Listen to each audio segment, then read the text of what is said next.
Devon, great to see you again. Welcome back to Pop Alternative. Thank you for having me back. Dude, I had so much fun with this film. Like, oh my Awesome. God. You know what? Like, obviously not your first horror film, Nope. blend of kind of horror and comedy with this one. What really kind of drew you towards Hard Eyes specifically when you read the script for this? I felt it was an original concept. I felt like it really felt like a Sleepless in Seattle, You Got Mail, kind of like 90s, 80s rom-com where they've just inserted a psycho killer. It made me laugh and smile, and it also, I could see the terrifying moments in it on the page. So yeah, and I'd never done like the slasher. I mean, Chucky's kind of a slasher, but this was that Scream, Freddy, Jason kind of slasher. Yeah. I know Hands had slasher scenes. I don't know if it counts. Well, it's my hand, and so I don't know. I don't know if we call that a slasher or just a or just goodness. No, it's so incredible to see like the foundation of like horror films that you've kind of been a part of, and like just kind of like, and watching this film, there are kind of moments of all those things in there. And I love it. It's almost like an homage a little bit too, if you think about it. Yeah, it's got a lot of throwbacks. It's got a lot of Easter eggs, a lot of throwbacks. It's clever, and it's not so.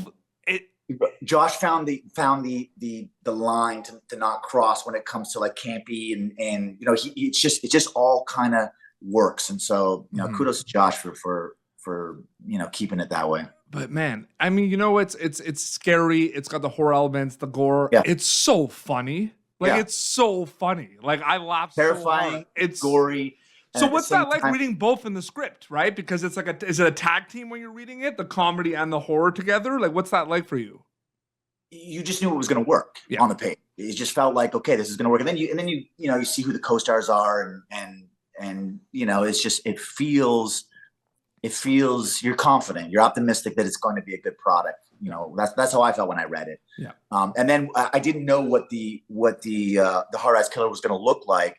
Even while I was flying over there, I thought in my mind, it was going to be some version of the heart eye emoji. I got off the plane and went to set, and I saw him for the first time, or her, or however you want to. And it blew my mind. Tony Gardner, who worked on Chucky with me, did the mask, and they came up with some really clever stuff. It was so good. And again, I walk on eggshells with these interviews because it's out today, but it's like going in fresh. Like we don't want to say big things. You know what I mean? Like I have like, certain things I wanted to ask you about, but like I'm like, you know what? It's too fresh. You know what I mean? Let it sit, bro. Marinate. I will say though, you and Jordana are so good together in this, and I just can't even imagine. Like, were there moments where like, because there's some really funny lines, right? Like, was there moments where like there were some breaks and you like laugh? Like, what was it like working with her on certain scenes? I think we were both. Like, I don't want to speak for her, but I'm pretty sure. Like, we did some heavy stuff the first day, and I think we were both nervous. And the reason it worked so good is we played into how grounded it was, and just let the situations be the comedy. I mean, we tried some over the top stuff, and we went big just to get the giggles out, but we were pretty focused. She is an absolute treat to work with. Like, she is, I was kind of nervous. She's been in all those fast movies, and she's.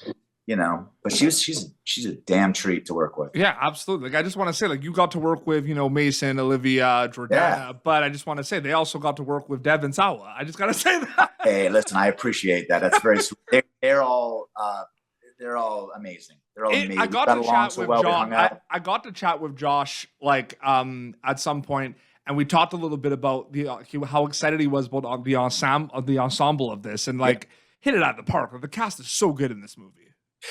Josh kept everything light at the monitors. Like, a movie like this needed somebody like Josh. Like, we'd get a great take, and he would start singing Smash Mouth. Like, it was like you knew we were moving on from that scene if you heard somebody. Like that's what, like, that was the type of atmosphere it was on set. It was amazing. It was an amazing shoot. I hope that we get to do it again sometime. I don't know. Absolutely. But it's fun. Oh, Smash. Like, I can totally see like a movie like that. All of a sudden, maybe Green Day, Sum 41, Blink-182, like those songs just being blared at the monitors. That's what I would do for my films. Like, that's what I listen to all the time. But I find it interesting. And this question, I really want to know about this because you started this interview talking about how reading that kind of comedy and slasher component together, you knew it was going to work, like based on reading the script. So I'm wondering what you think about, like, I know you're trying not to do this, and maybe this is my filmmaker brain on because I'm making some horror films now these days too, Devin. Is like, are you ever conscious of the audience member watching Hard Eyes while you're making it specifically, or like reacting to certain things, or you try not to? Because there's some cool things. Selfishly, I'm making a movie for me. Yeah. I'm making a movie that I want to see. That's why I do so much horror, is because I grew up watching horror. I had an ABC video card. I would go down there. They would let me rent whatever I wanted. I would rent, everything from Ghoulies and Critters to Pumpkinhead and The Shining, all these movies. And so when I do this horror, I kind of think of it like, what would I want to watch? Yeah. And then, that's the art we create.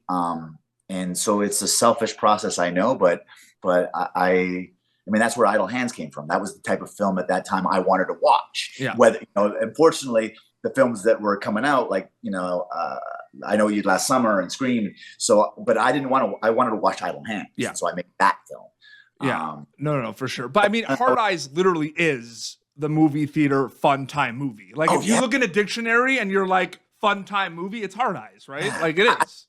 A couple times where we saw it with cast and whatever, and it was great. It was we knew we had something.